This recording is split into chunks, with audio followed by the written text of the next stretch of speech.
Good evening. I'm Larry Temple, for those that don't know me, and as chairman of the LBJ Foundation, I have the distinct privilege, and it is a privilege, to welcome all of you here tonight for what in some ways a homecoming. I think a lot of you know that Tom and Edwina lived in Austin. After Tom worked for the president in the White House, he came back here and helped run the president's office post-presidency, and so they were residents of Austin for a good while, and this is a bit of a homecoming. But we're here now to celebrate the writing of what President Johnson used to call his memoirs. And in Tom's case, when he did his memoir, it is a me-more. Welcome all of you, and I will just say to you that when you see Tom afterward or before, tell him how many books you bought. And if you only bought 2, well, you can embellish that number a little bit. A good number. But I will say to you proudly, for Tom and for all the rest of us, he's made the bestseller list. His book's been out a short period of time,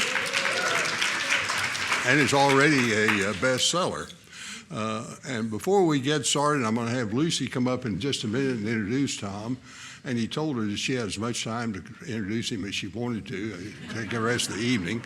But before we do, I want to acknowledge and introduce, stand up, Edwina. Yeah, your name's Edwina.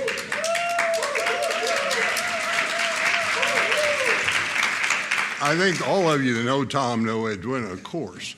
But you're going to see, those of you who haven't read the book, when you hear the program tonight and you read the book, you're going to hear a little bit about Edwina, and she's a hero. She is the one that told Tom that he had to do something about his depression, even when he was trying to figure out what it was. And in so many ways, she saved Tom's life by forcing him, absolutely forcing him to get treatment for his depression. And Tom will now acknowledge that. And I also will say, I've said it before in this library a dozen times, I'll say it one more time, Tom Johnson's a hero to me too, because what he has done about depression to tell everybody, it's just another illness. It's some other kind of disease to deal with. It can be dealt with. And if you've got depression, do something about it, because medical science can help you. And I hope that's a message everybody will take away from here tonight as they listen to Tom and get a chance to read his book. That's all you need to hear from me. And with that, I'm going to introduce Lucy Johnson. There's no way to introduce other than say, here's Lucy, to come make the introduction of our speaker.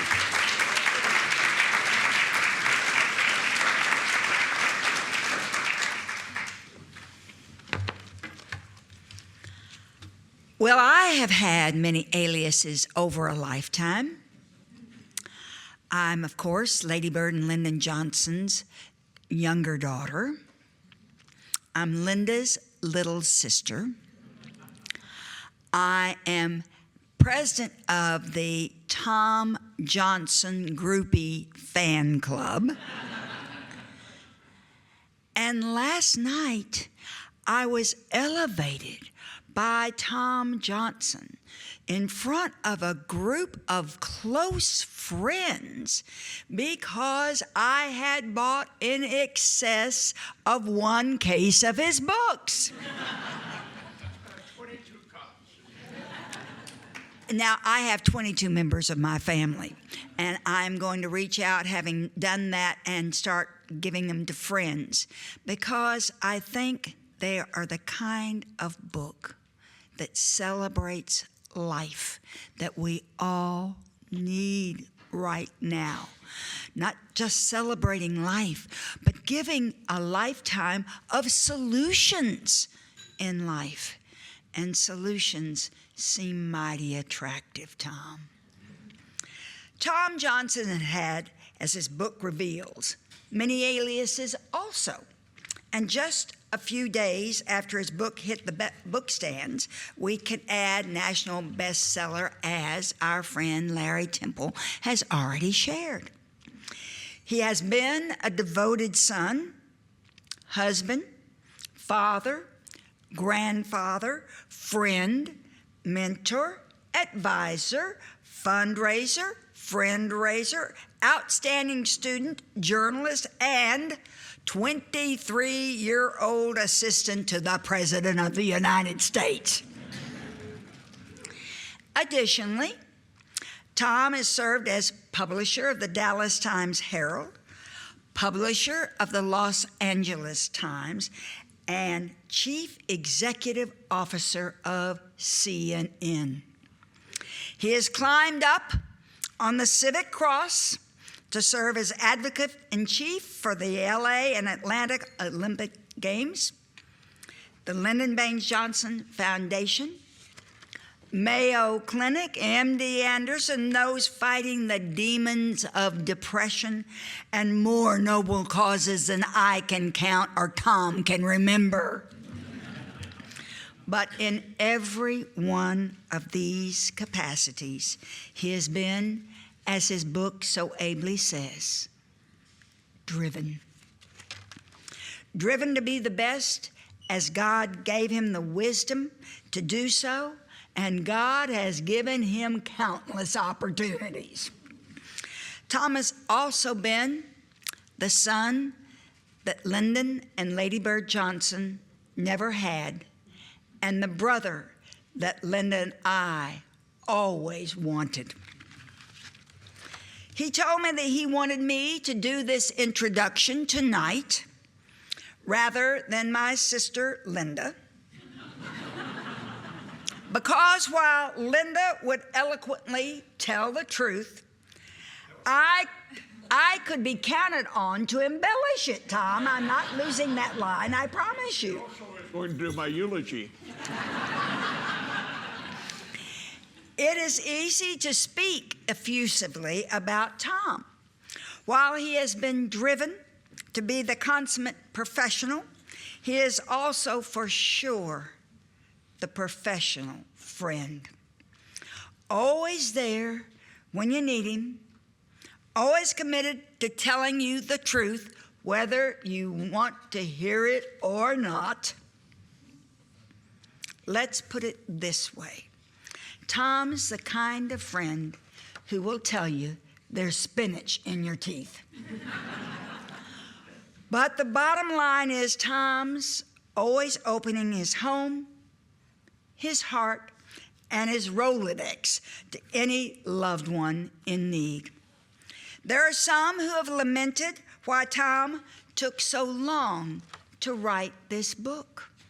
Some may say he was trying to make sure that there'd be few people left alive who could critique it.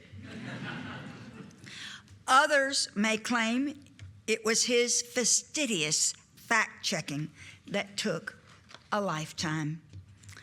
I believe that Tom's just been so driven, living life to the fullest, that he couldn't make the time to complete his incredible memoir until now. Many will say, as I do, Tom was always there when I needed him.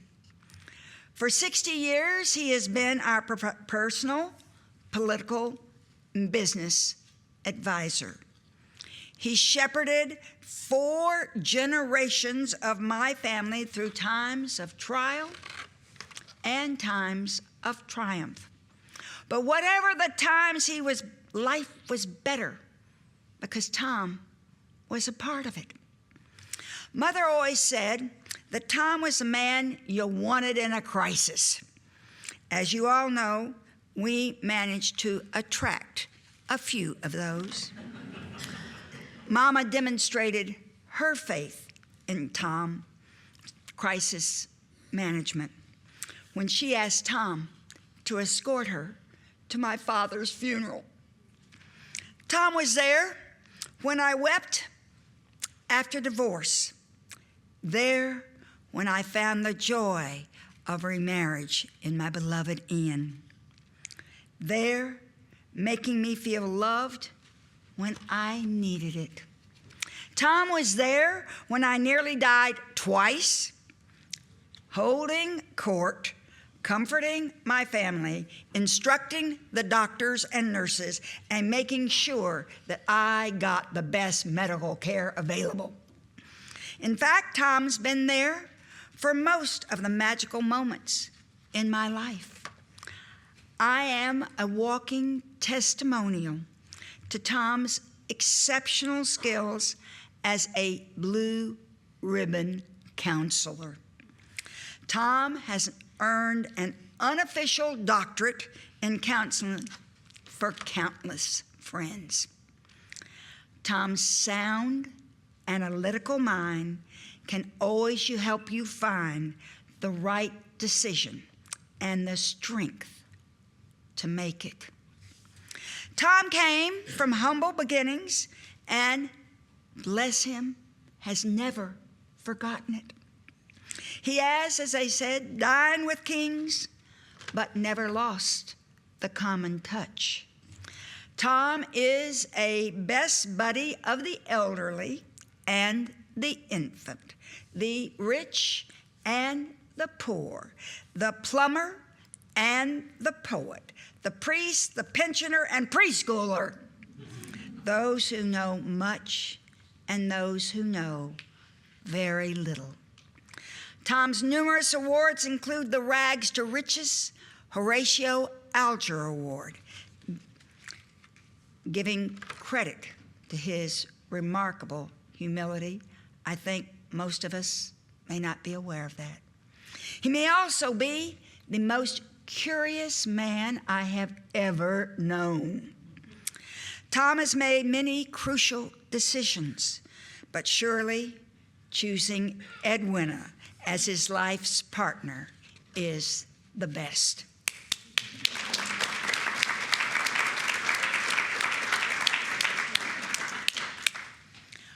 Always a young man in a hurry, I am so proud to see Tom now taking the time to be the best husband, father, and grandfather. Like many of us in our later years, there can be regrets.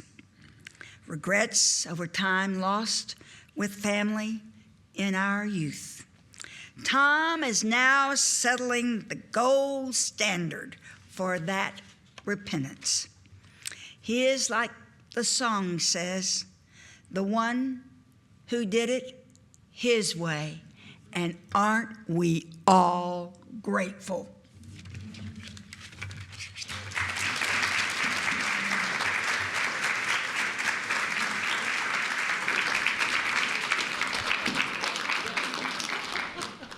Was it long enough?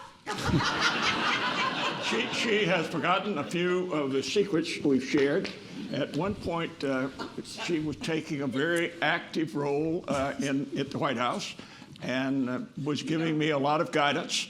And I had a nickname for her that stuck, at least with me. That was called Lucy Nooses. Lucy Nooses. But it's just one of many of the great relationships that we've had along the way. And about Linda. I mean, Linda, I've just committed that I will be equal to Lucy and Linda. That is to say, always fair, always fair. But the nice thing about it, the reason I wanted her to do my eulogy perhaps longer than Linda, is that Lucy will go longer. Well, I will go anywhere with you, Tom Johnson. Thank you. Ladies and gentlemen, I'm Mark Updegrove, and it's my great pleasure to introduce Tom Johnson. Yay! Tom. There you go. I can only do that once. All right. Tom, welcome. Thank you, Mark. I say Good welcome I back. really want you to know how wonderful it is to be back home and with so many of you that I've known and loved for so long. If I had a minute, I'd tell stories about each of you. And I think you might enjoy that. There's some stories that you might want your friends to know that you don't know. This is going to be the easiest job I've ever had, moderating a conversation with Tom Johnson. All right, Tom, congratulations on Driven. Let's start with that title. You've had an incredibly eventful, perfidious, consequential life. Why did you use the word driven to characterize your life? I have been driven since I was a child. I mean, I think before I became a teenager, I knew what it took to excel. I knew what it took to make it. And I watched people around me, particularly as I started life on a small newspaper, that you need to drive yourself to give the very best you have at whatever you undertake. And I say that a lot to young people. You know, if you really work at it, you can do it, and Edwina's going to tell me that's long enough. You can go a little longer if you like. Okay. All right, that's not. You grew up, as Lucy mentioned, rather humble origins in Macon, Georgia. You and your father sold watermelons and wood out of the back of his pickup truck. Where did this fanatical drive to succeed come from? In my early years, I mean pre-teen years, my mother told me, and I must have heard her repeat it so many times, Tommy, if you work hard and do right, you can become whatever you hope to become in life. And that slogan, I guess, stuck with me. I also watched her working 6 days a week as a clerk in a grocery store, and the sacrifice that she gave during all of that. And that, I also just say, along the way, hard work. The people for whom I worked and with whom I worked, I think, knew that I was willing to give it from the earliest part of the day to the latest part of the evening, just give it my best. One of the first things you fell in love with as you were going through school was journalism. How did that begin? The Georgia labor laws permitted a person under 16 to work in two areas: a grocery store, which in that case was a grocery store and a filling station, and a newspaper. I tried the grocery store route, and it really wasn't for me. I never could quite get the cans into the right location. They had to be just right. But I was asked, not as the first choice, but as the third choice, about taking a job as a sports stringer on the Macon Telegraph to bring in high school sports scores. And I must tell you, those sometimes cranky editors, like the sports editor, Sam Glassman, I think came to appreciate my work, came to appreciate my determination. And also, I think they came to appreciate the fact my mother, frequently after working her full 10 hours or more, before I could drive, would pick me up at that newspaper, sometimes 10 or 11 o'clock at night. So you go on to the University of Georgia, and the most important thing you did there, and as Lucy Johnson suggested, in your life, was to meet and marry Edwina. How did that happen? Well, I didn't make a good first impression. She was the girlfriend of the captain of the football team, an All-American guard, for whom the stadium at Auburn is named, Pat Dye. But there was an opportunity for me to try to at least take her out on a date. I took her out on one date, no chemistry whatever. Second date, again, no chemistry. So I just felt like, look, I'd been dumped by my high school girlfriend, Jan Bass, when I was a freshman at Georgia, and I just felt like, look, I'm not going to go after a situation that's going to be a failure, not going to work. So I just never called her back. Then, later, her sorority is coming over to my fraternity, a very academically disabled fraternity called Sigma Nu. But as I was going out the door to work, she was coming in the door, and she said to me, "You're on my blacklist." And I said, "Why?" And she said, "You never call me back." So that technique at least worked for me, and I recommend it to others. Tom graduated from the University of Georgia with a degree in journalism and then went on to Harvard Business School, where he would earn an MBA. But while at Harvard Business School, he found out about a program that was instituted by the Lyndon Johnson White House called the White House Fellows, which was inaugurated in 1965 with a cohort of 15 white males, one of whom is sitting to my left. Tom, you call that experience of being a White House Fellow the most important, profoundly important thing in your life. Talk about the White House Fellows Program and how it changed your life's trajectory. Edwina was reading a short article in the New York Times describing the inauguration of this fellowship program. She strongly urged me to apply. I looked at the other Harvard Business School and other Harvard people who were applying and thought, not a chance can I be qualified for it. But she urged me to do it anyway. I applied, and somehow, some way, I was one of the 15 chosen out of 3,000. Incidentally, Mrs. Johnson didn't like it at all that 15 men were chosen, not one woman. And I can assure you, since then, since 1965, there has never been a class that hasn't had at least one woman, and perhaps many more women than that, thanks to Mrs. Johnson. I thought Edwina wanted me to apply because she saw in me such potential. Well, the truth is, she wasn't really happy with my hometown of Macon. We had lived there 2 summers. It was very hot. The local paper mill was emitting a sulfuric smell. And Edwina's an athlete. She's a North Georgia girl. She's a tennis player, and she was a basketball star. Anyway, I learned later that that is why she wanted me to apply. She simply didn't want to go back to Macon.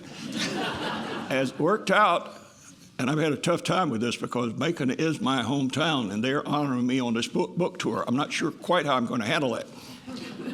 You ended up getting the job that you really wanted as a White House Fellow in working for Bill Moyers. Yes. I was asked for my 3 choices. The first was Bill Moyers, and I'll tell you why in a moment. Second was for the Secretary of State, Dean Rusk, also a Georgian. I thought that would be. And the third was Secretary of Defense. I just thought for somebody that's a news junkie, that working in one of those 3. Later, they even opened up the CIA so that you could work at the CIA and the FBI. But in any case, we received a phone call one afternoon in Macon. The operator said, Mr. Johnson, Mr. Moyers is calling you. Bill came on the line and said, Tom, I've looked at the 15 applicants. 2 of us at the White House, Jack Valenti and I, have first pick among the 15 of you. And he said, I'd like you to come to work for me. And I must tell you, I was so happy because Bill was from Marshall, Texas. I was from Macon, Georgia. Bill had an early champion, Millard Cope, for whom he named his son, William Cope Moyers. And third, Bill was young. I mean, I was just turning 24, from 23 to 24, and Bill was 31. And it was the beginning of a lifetime friendship that continued until his death. And I should tell you that I've never had a stronger champion professionally in my life than I had. And of course, so many of you here in Austin knew Bill, and we will be honoring Bill with a tribute later this year. But while we're on the subject of Bill Moyers, who just passed away last summer, Tom, how do you see Bill Moyers' legacy? Bill also was driven. He and LBJ just worked around the clock. He was a gifted writer. He was a highly educated person. I think his time in the seminary and his embrace of religion had a profound effect on him. His meeting with and marriage to Judith, there was a wonderful lifetime connection there personally and professionally. I think Bill will be remembered both by the critics and by the champions as one of the great literary and journalistic superstars of our time. And I have to tell you, he's a son of Texas, too, a great son of Texas. And I think we can all be proud of him, and he was certainly proud of his town, the people here, his association with LBJ and the LBJ family. And he spoke multiple times to this audience in this room. Let me go back to your stint with him in the White House. On your very first day, Bill Moyers, your boss, took you into the Oval Office to meet the President of the United States, Lyndon Baines Johnson. What were your first impressions of LBJ? First day, I'm in the office with Bill for maybe 15 minutes, and he says, Tom, I'd like to introduce you to some of the other staff, the other people here at the White House. Well, he walked me directly into the Oval Office. And I'm looking there at this giant of a man. Now, I'm 6'2", but I'm looking at this giant of a man, and he reaches out his hand and says, "Welcome, Tom." Incidentally, Bill shortened my name from Tommy to Tom. That's a story on its own. He had shortened his own name from Billy to Bill.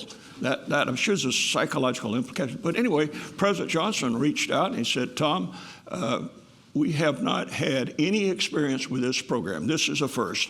And you're being assigned here to Bill and to the White House. We are going to treat you as a full-time member of the staff, not as an intern."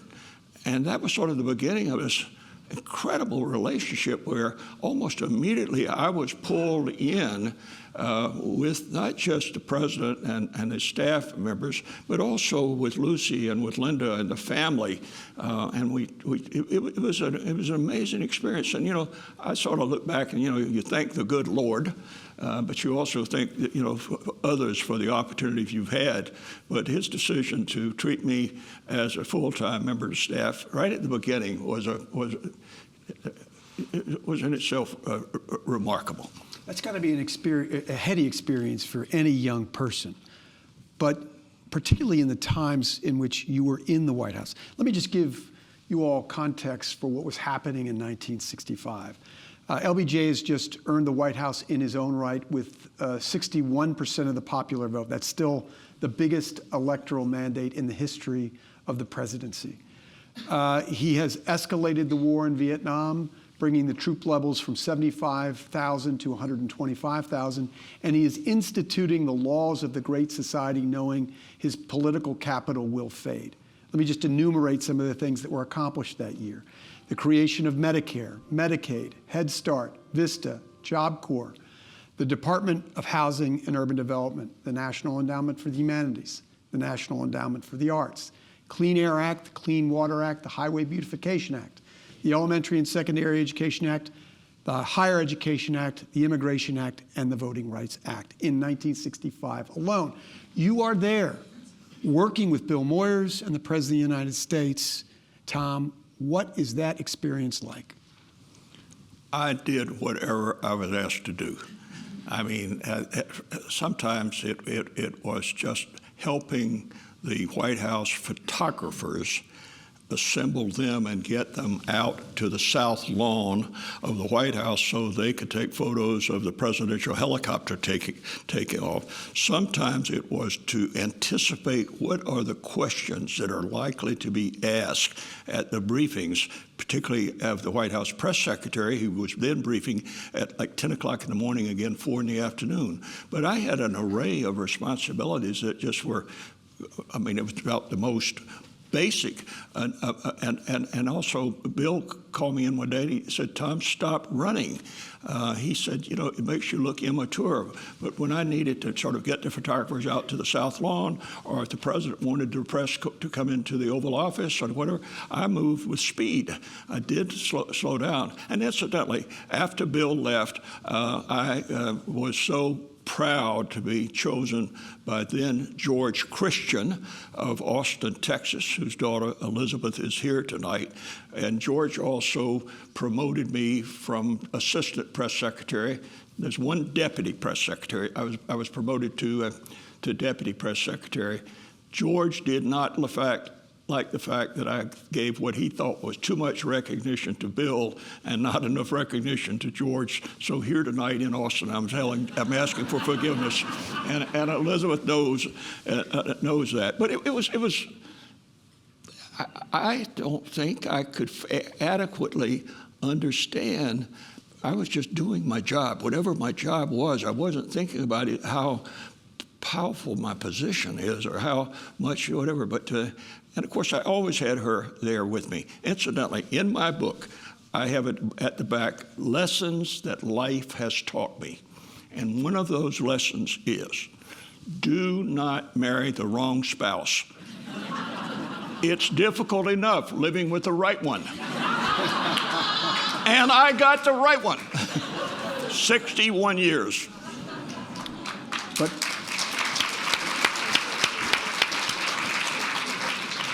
But the White House Fellows Program was 1 year, and you remained in the White House because Lyndon Johnson, leader of the free world, considered you, Tom Johnson, indispensable to the White House operation. That's probably overstating it. Well, that's not, but he said that. Talk about how you remained on as a White House staffer after the White House Fellows Program. Well, the White House Fellows Program learned to love me because I could arrange for them to come over and have lunch, all of them, in the White House mess, or come over late in the afternoon and have a couple of hours just Q&A with President Johnson, who was President of the United States at the time. And I became a tremendous champion of this program. And incidentally, the President has recently, within the last 2 days, approved the continuation of the White House Fellows Program. It was in jeopardy, but the President has approved the continuation of it, and every president since President Johnson has embraced the program.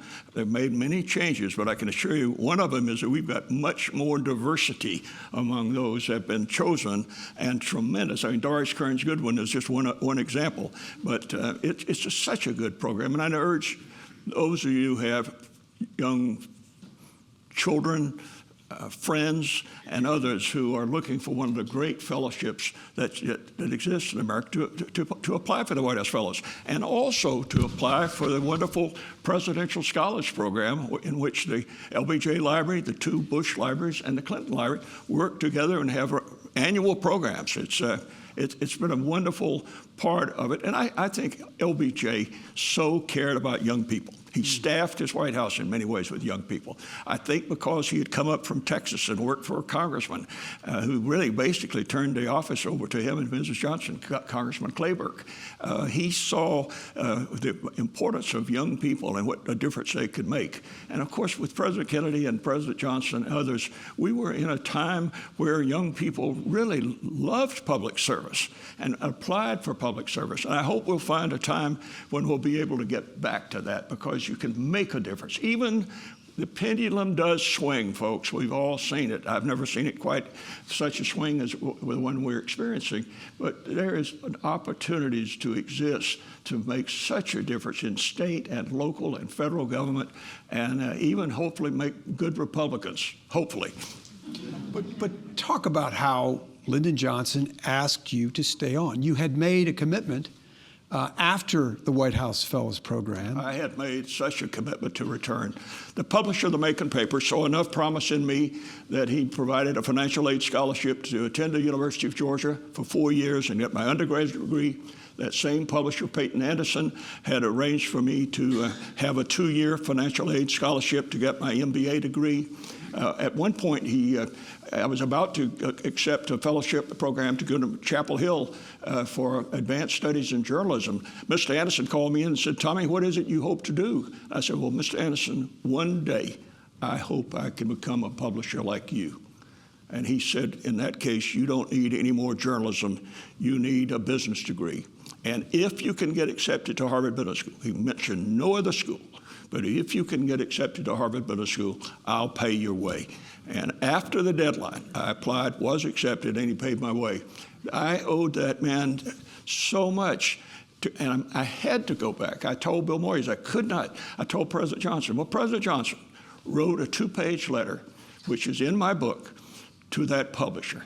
I mean, and I'm told he actually wrote it. I don't know if Betty Tilson wrote it or whom, but he wrote it. But in any case, President Johnson asked Peyton to release me from my commitment because his president really needed him, and he said, quote, "and the nation needs you." So how could you be the publisher down in Macon, Georgia, being asked by the President of the United States to release this young guy to work, and he did. And it was the start of an even longer and quite significant period of my life. And Edwina Johnson did not have to go back to Macon, Georgia. So one of the reasons that President Johnson kept you on, Tom, is because of your eye for detail. And one of your many responsibilities in the White House was as a note taker. And among your responsibilities as a note taker was to attend the Tuesday lunches that Lyndon Johnson, the commander-in-chief, had with those decision makers around the Vietnam War. Well, take us into those Tuesday lunches. and what those discussions of the war sounded like throughout the course of your time in the White House. President Johnson created a very small group.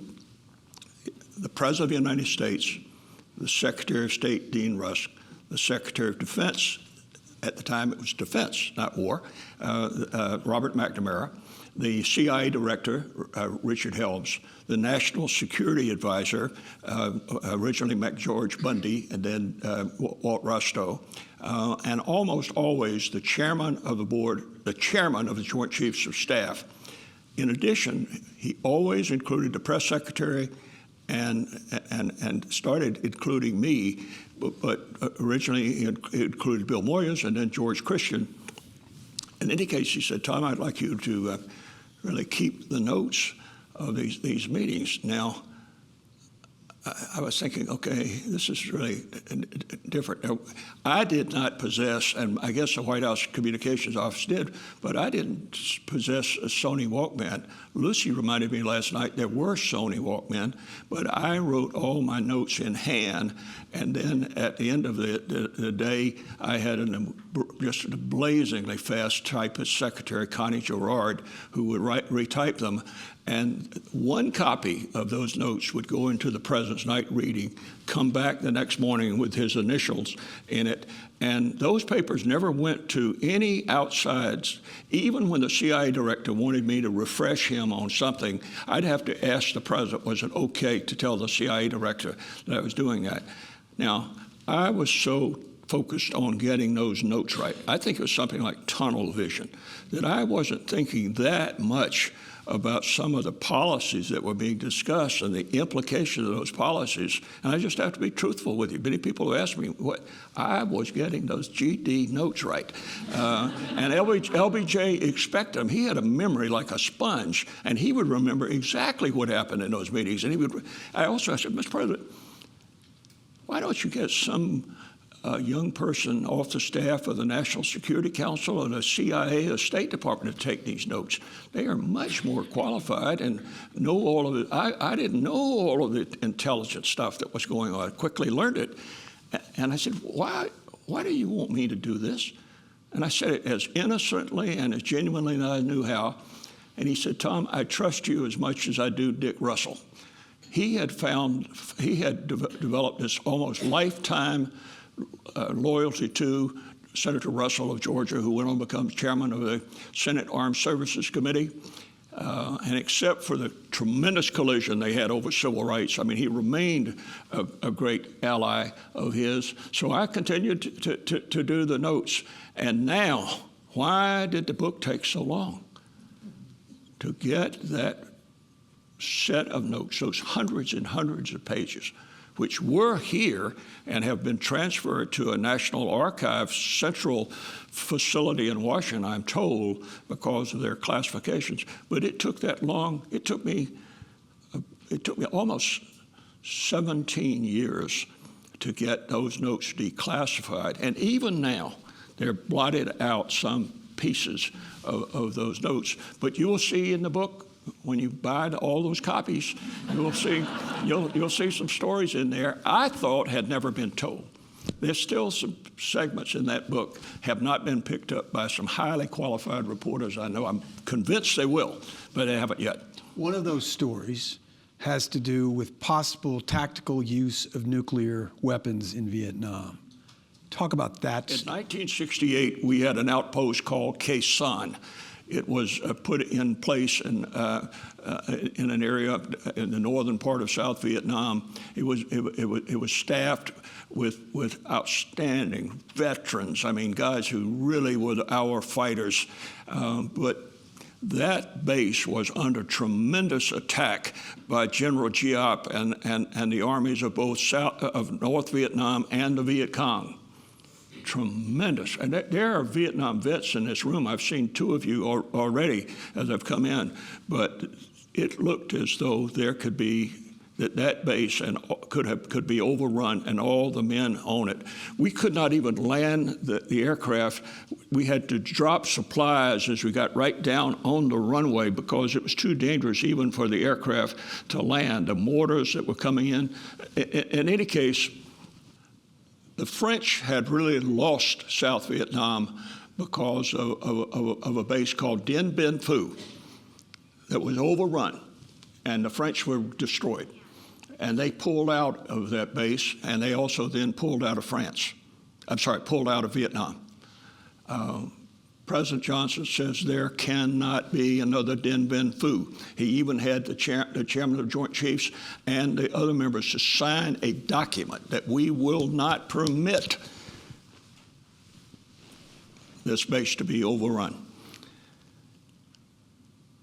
So General Westmoreland and some of the other very highest ranking under the most super secret developed a plan for the possible use of tactical nuclear weapons that would be used to prevent the Viet Cong and the North Vietnamese from destroying that base. At that point, tunnel vision was not really hitting me. I was sort of sitting, here we are in 1968, contemplating the use of nuclear weapons in Vietnam and what it could mean.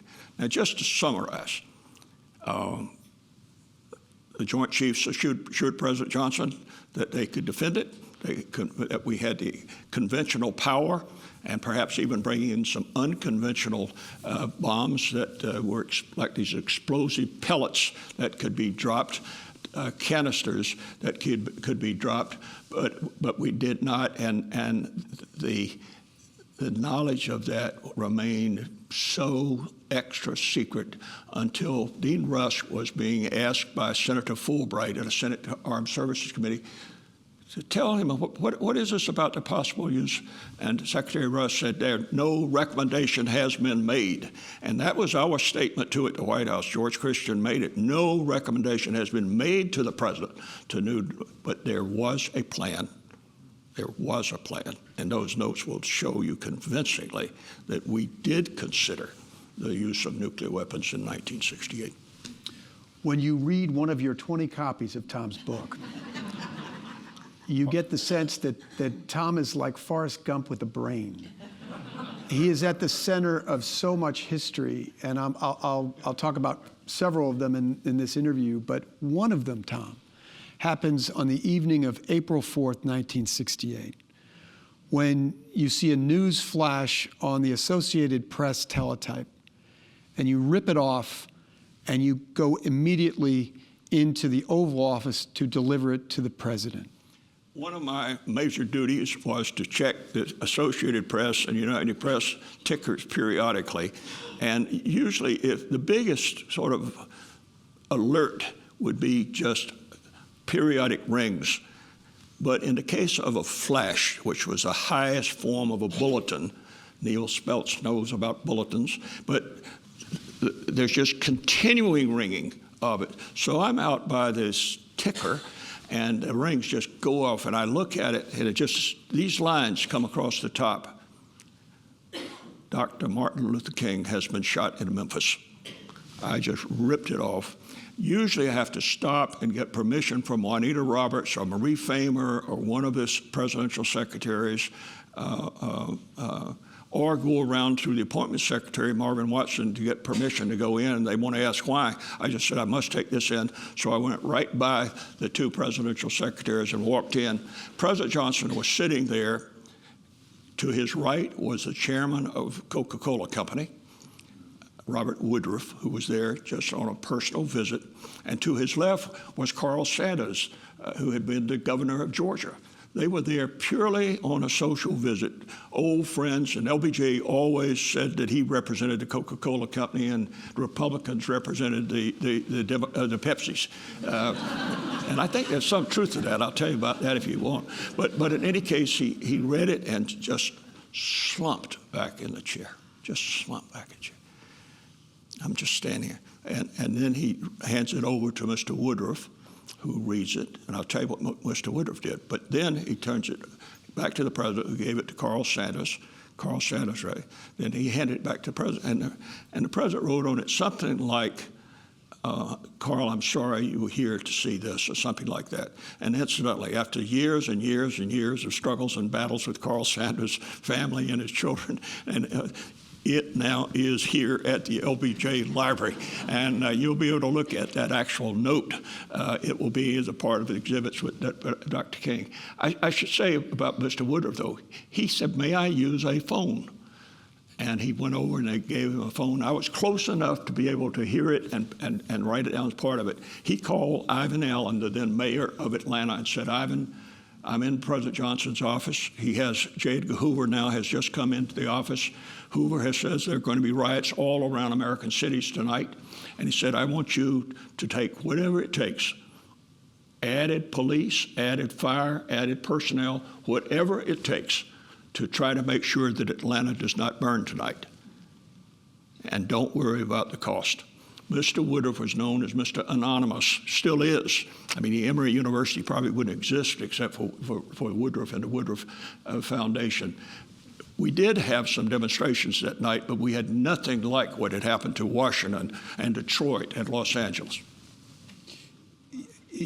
I know you did not know your fellow Georgian, Martin Luther King, but I wondered, Tom, if you could characterize the relationship between Lyndon Johnson and Dr. King. I had gotten to know several of his aides, Jesse Jackson, John Lewis, a variety of others, became real friends. Andrew Young, very much Andrew Young, who loves this library, loves coming here. We've had him frequently. His health is diminishing, but he's probably the most important of the strong, living civil rights leaders that we still have, and I just think he was a magnificent human being. Where was I? Well, you're talking about again, Dr. King. You might not have known Dr. King, but you do LBJ. I sat in a room with him once, but I didn't even have a chance to shake hands with him. But he and President Johnson had bonded very strongly on civil rights.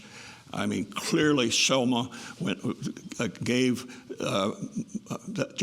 almost the atrocities that took place in Selma, I mean, strengthened President Johnson's hand and the hands of the administration to do much more about civil rights. But he and Dr. King, there are multiple phone calls, including in our archives here, of that relationship. Unfortunately, because Dr. King looked at the data and saw that more blacks were being recruited or being not just recruited, but were being sent to Vietnam. More blacks were dying in Vietnam than whites at the time, and statistically that was true. There was a lot of controversy, but statistically that was true. And Dr. King really broke from President Johnson over Vietnam. But there will never be any way that we'll ever sort of forget the role of Dr. King and LBJ and the American Jewish Committee and the AFL-CIO and the independents and the Republicans in the Congress that supported that legislation and supported so much other legislation. I mean, we had bipartisanship. I mean, Republicans and Democrats knew each other. They came together. They worked together. They put the nation's interests ahead of narrow political interests. I mean, it was a wonderful to watch LBJ and his ability to reach out across the aisle and work to achieve progress and do it because it really was good for America. Dr. King's assassination was one of the many devastating events that played out in 1968, which LBJ called a nightmare year. I want to quote you from the book about that year, Tom. You write, "There has never been a year in my lifetime quite as catastrophic as 1968. I so hope there will never be another like it again." What are your memories of that nightmare year? First, the enormity of the anguish that President Johnson experienced. Nobody wanted peace more in Vietnam than Lyndon Johnson. And I can tell you, no matter what any historian may write, no matter what journalist may write, maybe those who were not inside the room, but LBJ wanted to find a way to solve that war and to get us out of that war. He sent secret emissaries, one of which was Henry Kissinger, to the French, through the French in Paris. He wrote a wonderful letter to Ho Chi Minh, and Ho Chi Minh wrote back a very stiff, firm, absolutely not what you've already done to our nation. Can we think about that? But I mean, 68. I mean, the young people of our country, our children. I mean, they were rioting on the campuses. We had what happened at Kent State when we either deliberately or accidentally shot students. I mean, we had so-called flower people sticking, flower stems down the barrels of the M1s in front of the Pentagon. But more than that, there was just so much anger and a sense of, just tremendous. This country was almost breaking apart. But also, I think it was such a big factor. And President Johnson put it when he spoke on March 31st, 1968. I do not want to spend a single hour or a single day except focused on bringing that war to an end. I mean, he really meant it, folks. This is first person. I have no reason to sit here tonight in front of a lot of people that know me better than some of you know me almost dangerously well. But he wanted to bring that war to an end. And in part, yes, his health was not great. Yes, George Christian and John Connally, and especially Mrs. Johnson, did not think he should run again. He was eating nitroglycerin tablets like candy because of the pain of his heart. But never think that you were here looking at LBJ as a warmonger. He was not. He had saw what he could do with the domestic programs, the Great Society. And I expect that Ken Burns in his next documentary on LBJ is going to really capture that. And what we all really want historians to convey is truth. I'm not trying to sit here tonight and convince you of your position. I'm doing my best of having this book to present to you an honest accounting of the years, including the mistakes that I made along the way, including not being the best husband to my wife Edwina and to my two young children at a period of time. I mean, I will always look back on that as perhaps the biggest regret of my life. I mean, I was out the door before my children had gotten up for breakfast. I was home at night. Also, there's some people here in this room whose father and father-in-law ran a news organization here where he too liked things to work 7 days a week. Mr. Kellum liked to see us work Saturdays, and I worked Saturdays, and LBJ thought we worked night and day. And you know what? No, we felt like we were contributing. It wasn't like we were being some kind of slaves. I mean, we really felt like we were contributing to the country. I know that may sound like BS to some of you, but we really felt, maybe that's part of the lessons of the White House Fellows Program, is we really could make a difference and could do it. And I never have thought about 14-hour days or Saturdays. She can tell you it was, am I doing my best? And in a strange kind of way, am I doing the best for the country that my children will live in the future? Let me just contextualize 1968, and you alluded to some of this, Tom. You have, in the beginning of the year, the seizure of the USS Pueblo and the capture of 82 American sailors for 11 months. You have the Tet Offensive showing that the war will just not go away. Crash of a B-52 with armed nuclear weapons aboard.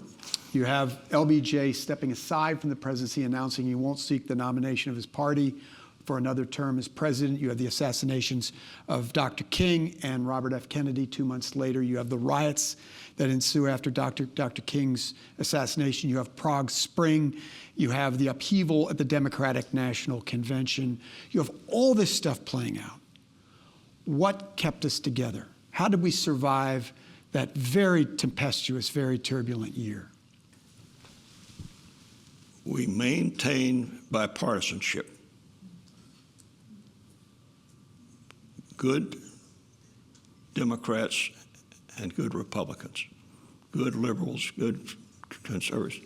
I mean, we somehow maintained that working together, we can get through this. It was a hellish year, and especially the students and the way in which the students were protesting. And LBJ, as he would try to drive out of the White House or even in the bedroom at night, I could hear young people outside screaming, "Hey, hey, LBJ, how many kids did you kill today?" But, you know, Everett Dirksen, even Jerry Ford, I mean, the Republicans, the quality people on all sides, I mean, would come together and of course, you know, the campaign was I mean, I loved Hewitt Humphrey, and I saw many of us loved Hewitt Humphrey, and we were really hoping that he would win, but he did not. And I should tell you, I do know from all of my experiences with Henry Kissinger that in his own way, let me tell you, he was determined to do what he could, trying to go to the Chinese to try to bring that war to an end. It went so long, and it was so ultra painful. But in any case, I don't have you a really terrific answer for that question. We've been talking about the very dark times that you faced in the White House, but as you look back at those 4 undeniably consequential years that you spent in the White House, what is your fondest memory, Tom? He loved little Lynn, Lucy's little son, and I really can't overstate that presence of that little boy. And whenever President get in a really bad mood, we would ask, "Where's Lynn?"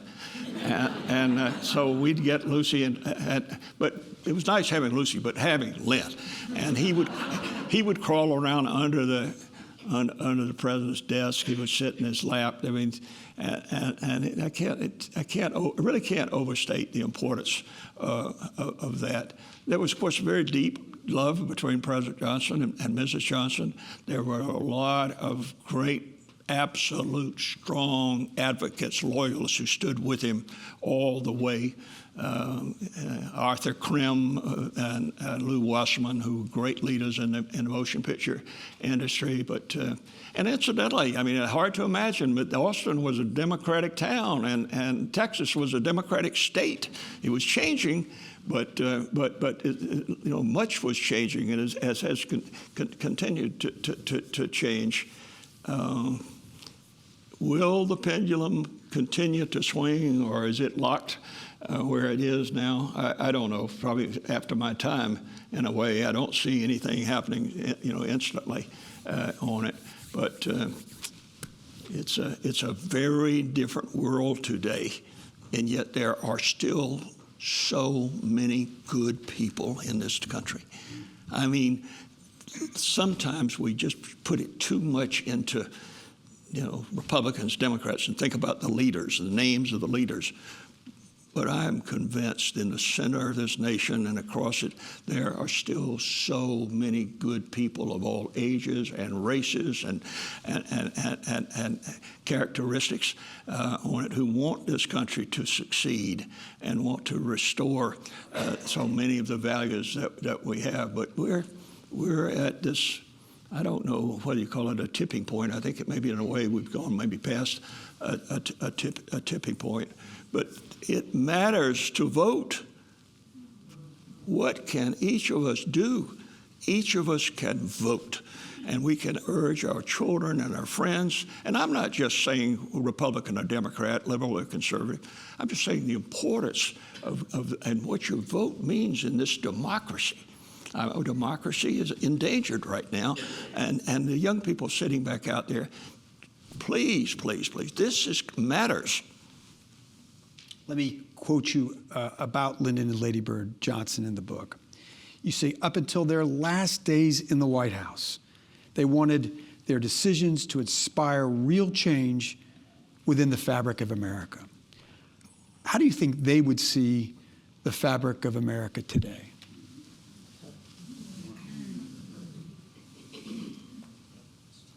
I mean, they would be absolutely devastated.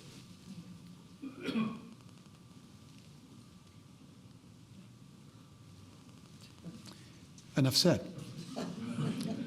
Let me flash forward. I'm going to skip over because, in the interest of time, this is We can go to 11 o'clock there. But I'm going to move forward to There will be alcoholic beverages, too. I'm going to move forward to 1990. Tom, a veteran of the newspaper industry, having just been the publisher of the Los Angeles Times, is interviewing with Ted Turner, who established CNN in 1980 to very little attention. And you're interviewing to be the president of CNN with Turner, and you ask him what his expectations of his next president are. He says, tell me, what do you expect to the next president? He said, and I quote exactly, I want you to make it the best news network on the planet. And I said, what else? He said, that's it, pal. And maybe he's called me Tom a dozen times in the 11 years I worked directly for him, but I've been pal all the way. And there were people who said, Tom, you cannot go to work for Ted Turner. You're a conventional news kind of guy, and Ted is one of the most unconventional guys you can imagine. And incidentally, I have with me tonight, Edwina and I have with me tonight, a person who's been at my side for 36 years. And it's Ashley Van Buren. I want her to stand up, Ashley. Stand up, Ashley.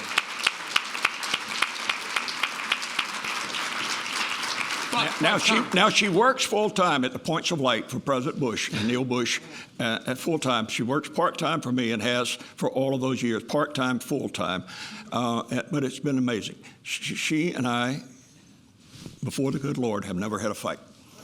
She typed this text 27 times. This text, which we should have the book right here, but we don't. He's got it right there. But 27 times, and she is like a daughter to me and to Edwina as members of her family. But Tom, the old newspaper man, is burying the lead, because you did, in fact, shortly after becoming president of CNN, made it the best news organization on the planet. How'd you do it? Okay. So, how does that happen? So Saddam Hussein invades Kuwait. President Bush says this will not stand. President Bush appoints Jim Baker, former Secretary of State, to negotiate with Tariq Aziz, the Deputy Prime Minister of Iraq. After several days of negotiating, there's absolutely no progress, and Secretary Baker reports that.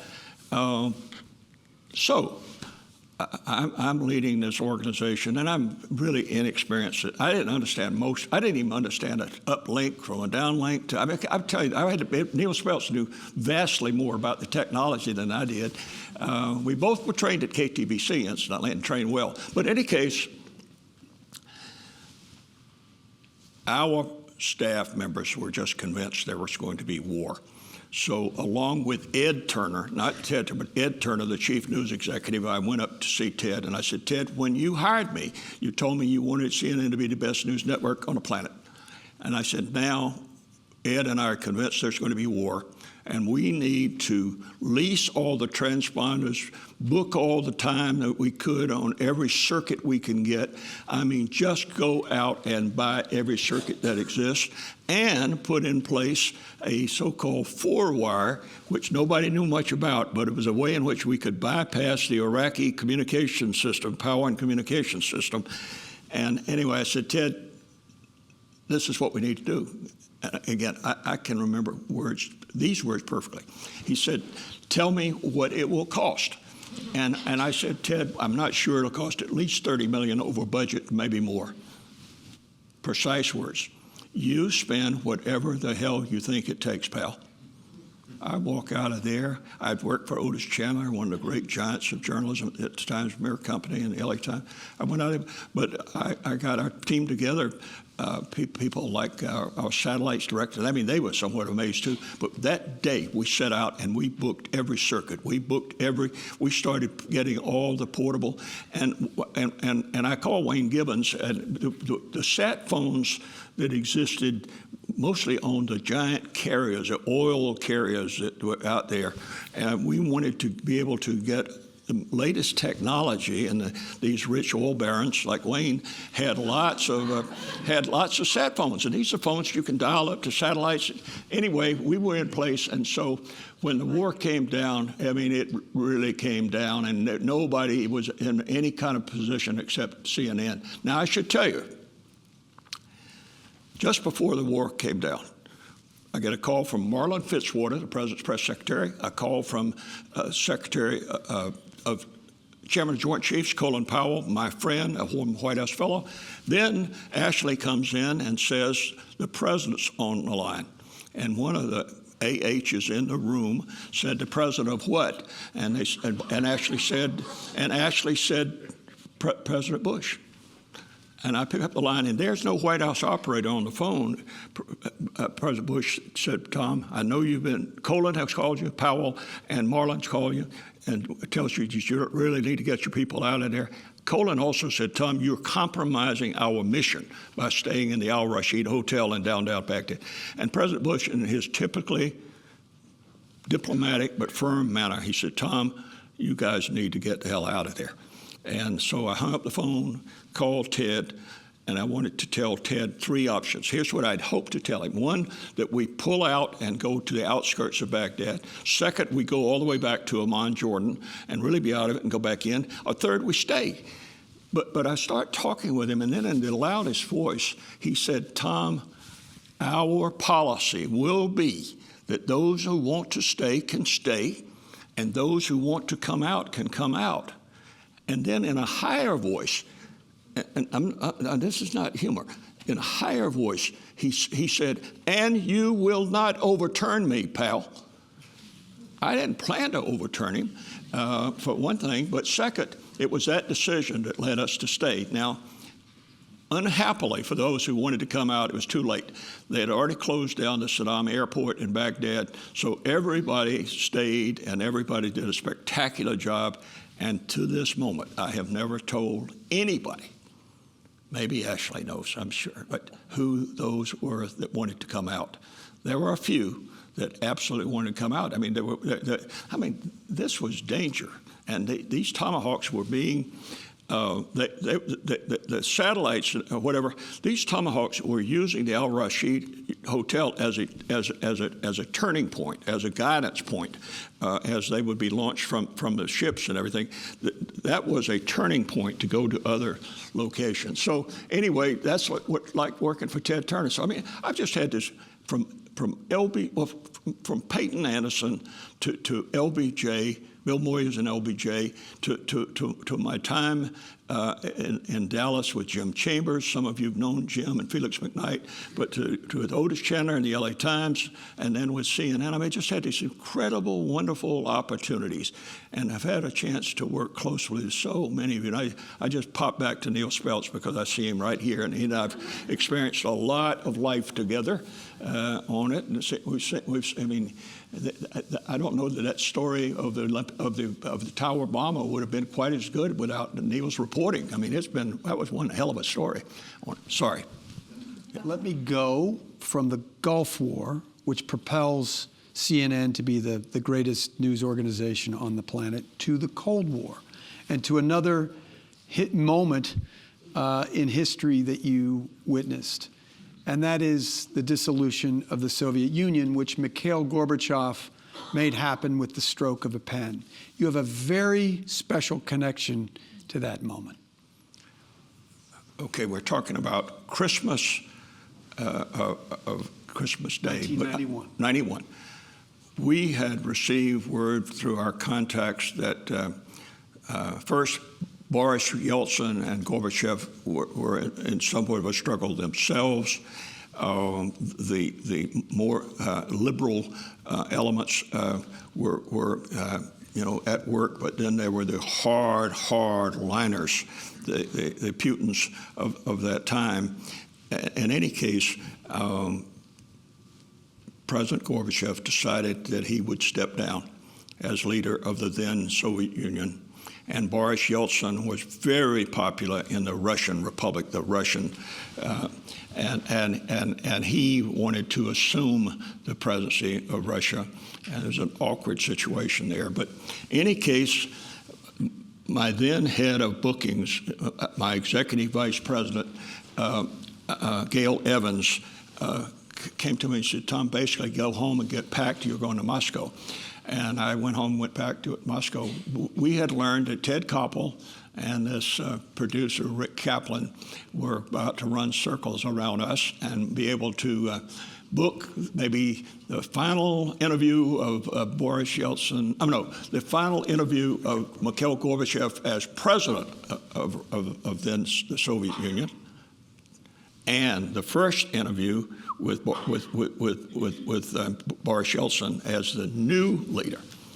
So I go there, and the most effective thing I could use was the satellite maps that we had of where our distribution was, and we then were on about 9 satellites. We got up to maybe 15, but we were distributing in English CNN to almost all of the populated land surface of the planet.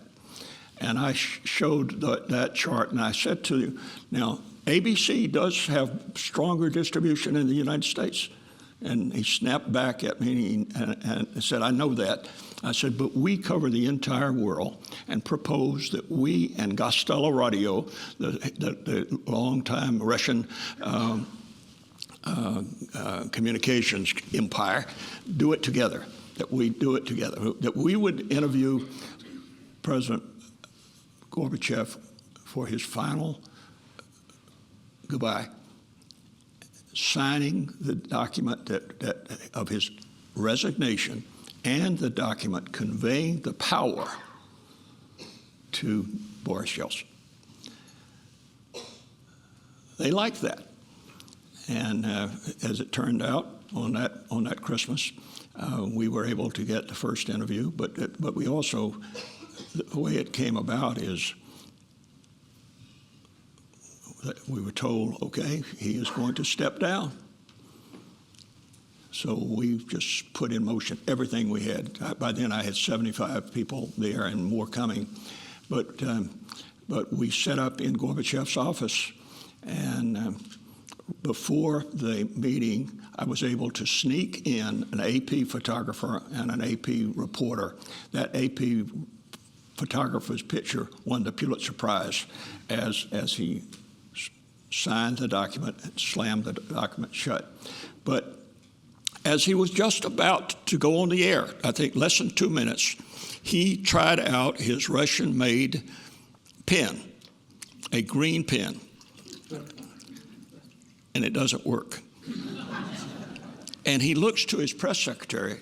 His press secretary, I would say I'm about 6 feet away from him, and the press secretary is about 3 feet away from him, and he's looking into the camera. He looked to his press secretary, who did this. No pen. So I reached in and pulled out my Mont Blanc.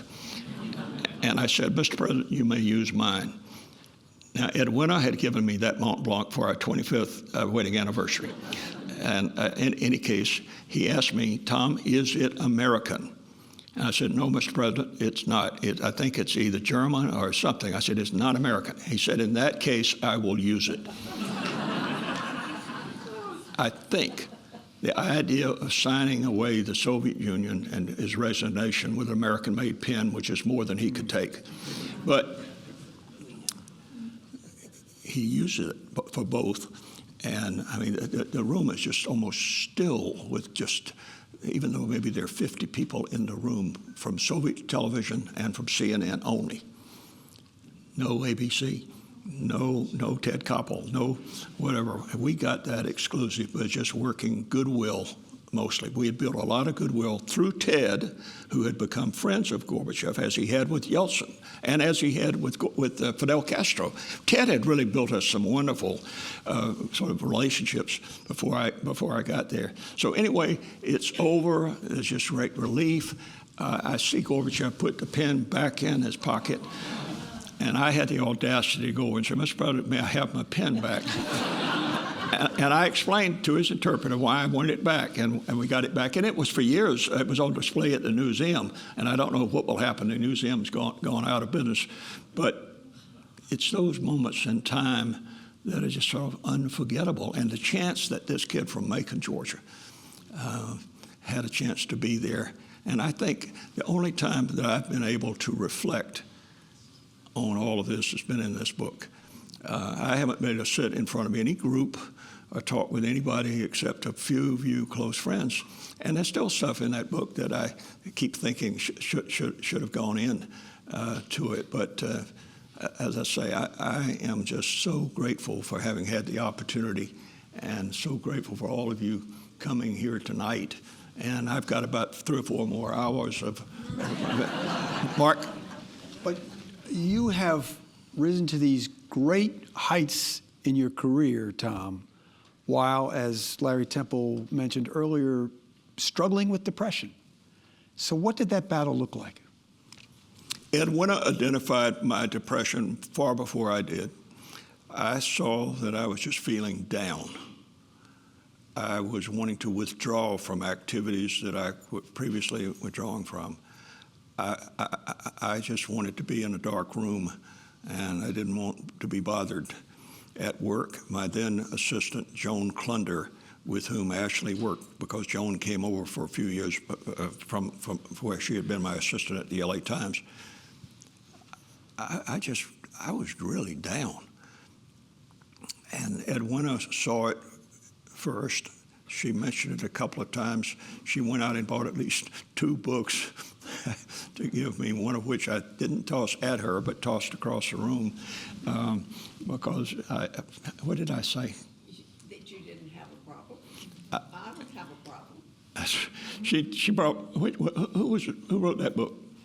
It was about the doctor that men go through menopause. Yeah, basically it was saying that men go through menopause like women do, and it was a book, whatever, and she gave it to me because she thought, you said you need to read this, right? Yeah, I think this would be good. You threw it across the room and said, I don't have a problem. That's right. And I thought to myself, if you don't call that a problem. She also said to me emphatically, if you don't, basically, I'm out of here, which I translated to be that, Pat Dye was still waiting for her. I must tell you, the guy, he was a threat to me until he died. I went to his funeral, and Edwina said, why? I told her I was going to his funeral, and she said, why would you go to Pat Dye's funeral? I said, because I want to make damn sure he's dead.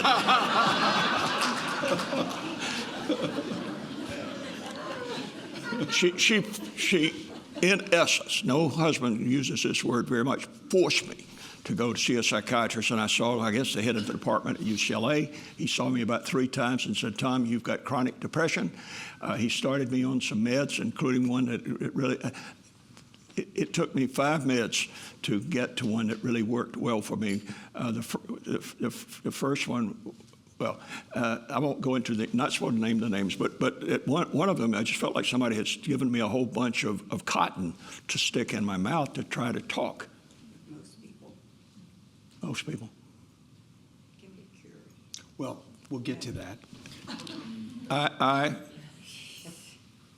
did not get well while at the LA Times. My job had been basically taken from me. Some of the very conservative members of the board thought that the fact that I'd had the highest circulation that year, the highest number of Pulitzer Prizes, the highest profitability that the paper had ever had, they thought maybe it was time to get a more conservative publisher. And that was really painful for me. That took me down even more. In fact, that night, the only person I had to talk with was my son, Wyatt, and Wyatt was going to take me to dinner somewhere, and we were driving along. I said, well, they got me today. Because in a way, Otis and I had been battling sort of the Archbishop of later to become a cardinal had written a note to us saying, the only thing really wrong with the LA Times is your very liberal editorial pages. Yes, we were for clean air, clean water. We were for the Hispanic population, trying to be helpful to them. we were on and on and on. We thought Southern California Edison should not build a nuclear power plant in San Onofre on top of a bunch of, it turned out later to be a bunch of earthquake faults on it. I mean, so yes, we were taking some powerful positions that really pissed off some of the business community and others. But I just felt that we were doing so well. And I had the job of my life. And so that just, and I seriously considered suicide. I thought long and hard about it. I had a vice president of human relations, Jim Boswell, who I was very close to. I'd been a hunter here in Texas and a hunter in Georgia. I love hunting and fishing. And anyway, I gave Jim my guns, my pistols, everything, because you don't want a weapon nearby and easily accessible if you're thinking suicide. Because there are times when you start thinking suicide, if it's readily available, you just take it and pow, you're gone. Let me quote you in the book. It's saying, as a result of managing my own battle with depression, I've long been felt strongly that I must throw out a lifeline to those who are in need of help, those who are in their own depths of depression. So how have you done that?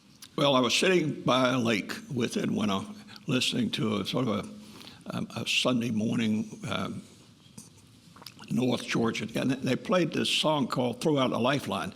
And I urge everybody, if you haven't listened to it, you should listen to it, because basically it says somebody needs to have a lifeline thrown to them, that there are people out there right now that are drowning, and they just need one person to throw out a lifeline to help pull them ashore. And so since then, I've really been at work as best I could be on, and I should just say, big headline. Depression is a treatable illness. And with today's new meds and new therapies, most people can get better. Now, my good friend Jerry Lindauer of Austin, Texas, did not get better and took his own life. My very good friend Rusty Rose of Dallas, Texas, despite my best efforts, and I had like sworn commitments from them, they would not take their own lives, but Rusty took his life. And I tell you, when family members or close friends take their own lives, and you know, if you just worked harder at it, I'm convinced I could have done it. But I also was working with somebody recently who had come to me and said, "Tom, I seriously have decided to take my life. I went through all the reasons you shouldn't. Suicide is the one decision that if you act on it, you really cannot reconsider. You can reconsider everything. You can reconsider who your husband is, who your partner is, who your wife is, what school you go to, everything you consider. But if you act on suicide, you can't reconsider it. Suicide also is a permanent solution to a temporary problem, in my opinion. And it's a terrible temporary problem, but it can be dealt with.